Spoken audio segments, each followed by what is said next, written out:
गुजरातमधील गांधीनगर शहरालगतच्या एका छोट्या गावात एक परिवार राहत होता. नवरा, बायको आणि 3 मुले असा हा परिवार होता. नवरा इलेक्ट्रिकल वायरिंग आणि पंखे दुरुस्तीचे काम करून कुटुंबाचा उदरनिर्वाह करत होता. बायको घर आणि मुलांची जबाबदारी सांभाळत होती. सारे काही सुरळीत चालले होते. ती सर्वसाधारण परिवारातील होती. विवाहित 3 मुलांची आई होती, पण अजून तरुण होती. तिच्या जवानीला चांगलीच झळाळी आली होती. नीटनेटकी राहत असल्याने ती 4 चौघीमध्ये उठून दिसत होती. तिच्याकडे अनेक तरुणांच्या नजरा वळत होत्या. त्यातच एक तरुण होता, हार्दिक. तो अवघ्या 20 वर्षाचा होता. पण त्या 35 पार केलेल्या विवाहितेकडे तो कामुक नजरेने पाहत होता. तो शेजारीच राहत असल्याने त्या दोघांची बोलचाली होत होती. त्यांची ओळख झाली. तिच्यावर तो पाळत ठेवून होता. ती काय करते, कुठे जाते यावर त्याची बारीक नजर होती. त्यातूनच त्याच्या लक्षात आले की तिचा नवरा कामावर गेल्यानंतर ती आंघोळीला जाते. ती आंघोळ करताना खिडकीतून दिसते. मग मात्र तो टपूनच बसू लागला. ती आंघोळीला आली की तो चोरून पाहू लागला. अलीकडे अल्पवयातच मुलांच्या मनात वासनेचा नंगाना सुरू होत असल्याची भयानक उदाहरणे आहेत. त्यातूनच महिलांकडे विकृत नजरेने पाहणारे तरुण अनेक ठिकाणी दिसतात. हार्दिक अवघ्या 20 वर्षाचा असला तरी त्याच्या मनात वासना जागी झाली होती. तो त्या विवाहितेला भोगण्याची स्वप्ने पाहू लागला होता. या वासनेतूनच त्याची पावले गुन्ह्याकडे वळाली. त्याने थेट मोबाईलवर ती आंघोळ करत असतानाचे चित्रीकरण केले. ती अगदी मोकळेपणाने भोंगळे होऊन आंघोळ करत होती. ते रूप आता कॅमेऱ्यामध्ये बंदिस्त झाले होते. आता हार्दिकच्या हातामध्ये एक हत्यारच आलं होतं. संधी साधून एका दुपारी तो तिच्या घरात शिरला. त्याला अचानक घरात आलेले पाहून तिने विचारलं, "काय रे, काय झालं? इतका का घाबरला?" तो म्हणाला, "तुम्हाला एक व्हिडिओ दाखवायचा आहे." "बघू काय आहे?" म्हणत ती त्याच्याजवळ आली. तो तिच्यापेक्षा निम्म्या वयाचा असल्याने तिला काही वाटले नाही. त्याने तिला व्हिडिओ सुरू करून दाखवला. ते पाहताच तिच्या पायाखालची जमीनच सरकली. त्यामध्ये ती भोंगळ्या अवस्थेत आंघोळ करताना दिसत होती. ती घाबरून त्याच्याकडे पाहू लागली. तसा तो तिला जवळ घेत म्हणाला, "घाबरू नको, मी कोणालाही हा व्हिडिओ दाखवणार नाही. मला तू आवडते." बोलता बोलता त्याने तिला मिठीच मारली. "सोड, तू हे काय करतोय? तुला कळतंय का काही?" ती रागाने त्याला बाजूला सारत म्हणाली. "मला सगळं कळतंय. तुला कळतंय का बघ. तू नाही म्हणाली तर हा व्हिडिओ मी व्हायरल करेल. विचार कर." असे म्हणत त्याने तिला मिठी जोरात आवळली. तिला काही कळेना. तो मात्र तिला मिठीत घेऊन कुरवाळू लागला. त्याचे ओठ तिच्या ओठांना चोखत होते. त्याचे हात तिच्या स्तनांचे मर्दन करत होते. ती चुपचाप हा अत्याचार सहन करत होती.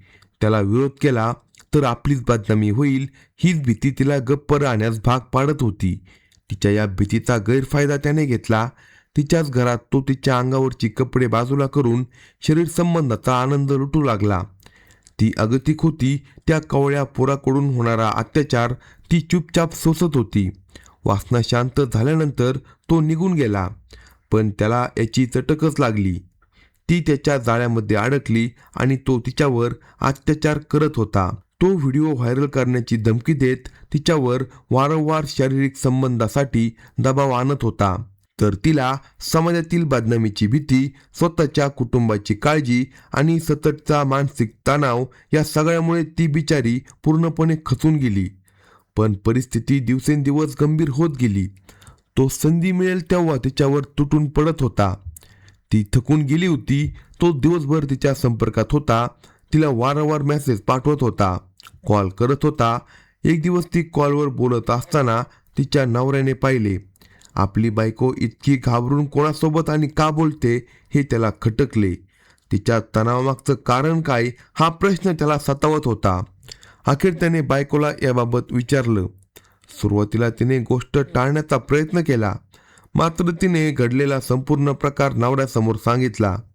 आंघोळीचा भोंगळा व्हिडिओ रेकॉर्ड झाल्यापासून सुरू झालेला कथित ब्लॅकमेल, त्यातून निर्माण झालेला मानसिक आणि शारीरिक छळ, हे सगळं तिनं नवऱ्यासमोर मांडलं. बायकोच्या तोंडून हे शब्द ऐकताच नवरा हादरला. त्याचा राग, संताप आणि असहाय्यता एकाच वेळी बाहेर पडली. एका क्षणात त्याच्या संसाराचं चित्र बदलून गेलं होतं. पुढं काय करायचं यामध्ये दोघांमध्ये चर्चा सुरू झाली. या चर्चेतून एक कारस्थान रचलं गेलं. हार्दिक जिवंत असेपर्यंत हा त्रास थांबणार नाही हे त्या दोघांना कळून चुकलं. अखेर दोघांनी मिळून त्याला कायमचा संपवण्याचा कट रचला. हा निर्णय तडीस नेण्यासाठी त्यांनी प्लॅन सुरू केले. घटनेच्या दिवशी घरातील वातावरण सामान्य असल्याचा आभास निर्माण करण्यात आला. नवरा नेहमीप्रमाणे कामावर गेल्याचे दाखवून घराबाहेर पडला, मात्र तो दूर गेला नाही. तो आधीच ठरल्याप्रमाणे घराजवळच थांबला होता. दुसरीकडे तिने हार्दिक सोबत संपर्क साधला. घरात कुणी नसल्याचे सांगून त्याला घरी येण्यास सांगितले. कोणताही संशय न बाळगता नेहमीप्रमाणे हार्दिक त्या घराकडे निघाला. घरात प्रवेश करताच काही वेळ सर्व काही नेहमीप्रमाणे असल्याचं भास झाला. तो बेडवर लवणला. प्रेमाच्या गप्पा करत तो तिला जवळ बोलावू लागला. तिच्यासोबत चाळे करू लागला. ती नेहमीप्रमाणे गप्प होती. त्याला चेव चढला होता. इतक्यात नवऱ्याने घरात चोर पावलांनी प्रवेश केला. हार्दिकला काही समजण्याआधीच नवऱ्याने त्याच्या छातीवर बसून त्याला दाबून धरले, तर तिने त्याचे हात पकडून ठेवले. त्यानंतर नवऱ्याने आपल्या स्कार्फने हार्दिकचा गळा आवळला. हार्दिकने स्वतःची सुटका करण्याचा प्रयत्न केला. काही काळ झटापट झाली, पण दोघांच्या ताकदीसमोर त्याचा प्रतिकार निष्फळ ठरला. काही मिनिटातच त्याचा मृत्यू झाला. घरात आता पूर्ण शांतता पसरली होती, पण त्यांच्या समोर आणखी मोठा प्रश्न उभा होता. या मृतदेहाचं काय करायचं? दोघांनी प्रथम घरातील रक्ताचे डाग आणि इतर पुरावे नष्ट करण्याचा प्रयत्न केला. त्यानंतर हार्दिकचा मृतदेह एका मोठ्या पोत्यात भरला. कोणालाही संशय येऊ नये म्हणून सर्व काम अत्यंत शांतपणे करण्यात आलं. रात्र होताच मृतदेह पोत्यात ठेवून तो टू व्हीलरवर घेऊन ते घरातून बाहेर पडले. गावापासून काही अंतरावरील निर्जन ठिकाणी त्यांनी ते पोतं तिथे टाकून दिलं. मृतदेहासोबत त्याचा मोबाईल नष्ट करण्याचा प्रयत्न केला, जेणेकरून पोलिसांना कोणताही धागा मिळू नये असे त्यांना वाटलं. आता सर्व पुरावे नष्ट झाले आहेत. हार्दिक बेपत्ता झाल्याची चर्चा काही दिवस होईल आणि नंतर सर्व काही शांत होईल, पण त्यांचा हा अंदाज चुकला. हार्दिक घरी परतला नाही तेव्हा त्याच्या कुटुंबियांनी शोधाशोध सुरू केली. मित्र, नातेवाईक आणि परिचयांकडे चौकशी झाली, मात्र त्याचा कोणताही ठावठिकाणा लागला नाही.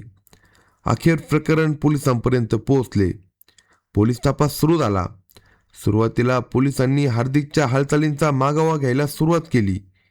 त्याच्या मोबाईल कॉल्स रेकॉर्ड, लोकेशन आणि शेवटच्या संपर्कात आलेल्या व्यक्तींची माहिती गोळा करण्यात आली. या तपासादरम्यान पोलिसांना काही महत्त्वाचे धागेदोरे मिळू लागले. हार्दिक शेवटचा कोणाला भेटला होता, तो कुठे गेला होता आणि त्याच्या मोबाईलचे शेवटचे लोकेशन कुठे होते याचा बारकाईने अभ्यास करण्यात आला. हळूहळू संशय एका विवाहित महिलेच्या घराकडे वळू लागला.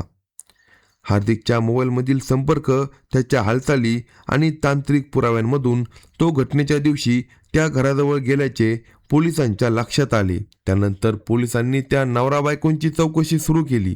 सुरुवातीला दोघांनी आपला या प्रकरणासोबत काही देखील संबंध नसल्याचं सांगितलं. हार्दिक कधी आला नाही, त्याच्याशी काही वाद झाला नाही अशी उत्तरे देत त्यांनी तपास दिशाभूल करण्याचा प्रयत्न केल्याचा पोलिसांचा दावा आहे. मात्र पोलिसांकडे तांत्रिक पुरावे जमा होत होते.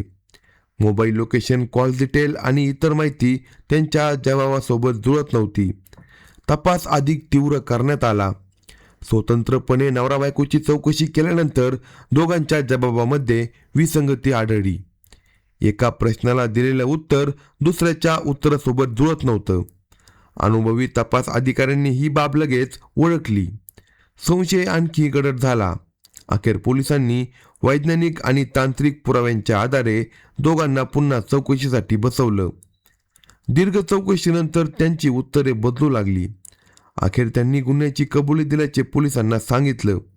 आरोपीच्या माहितीनुसार मृतदेह टाकण्यात आलेल्या ठिकाणी पोलिसांचे पथक पोहोचलं. तिथून मृतदेह आणि इतर महत्त्वाचे पुरावे जमा करण्यात आले. घटनास्थळाची पाहणी, पंचनामा आणि फॉरेन्सिक तपासाची प्रक्रिया पूर्ण करण्यात आली. गुन्ह्यात वापरल्याचा संशय असलेल्या वस्तू देखील पोलिसांनी ताब्यात घेतल्या. तसेच नवरा व बायको या दोघांना अटक केली. त्यांना न्यायालयात हजर करण्यात आलं.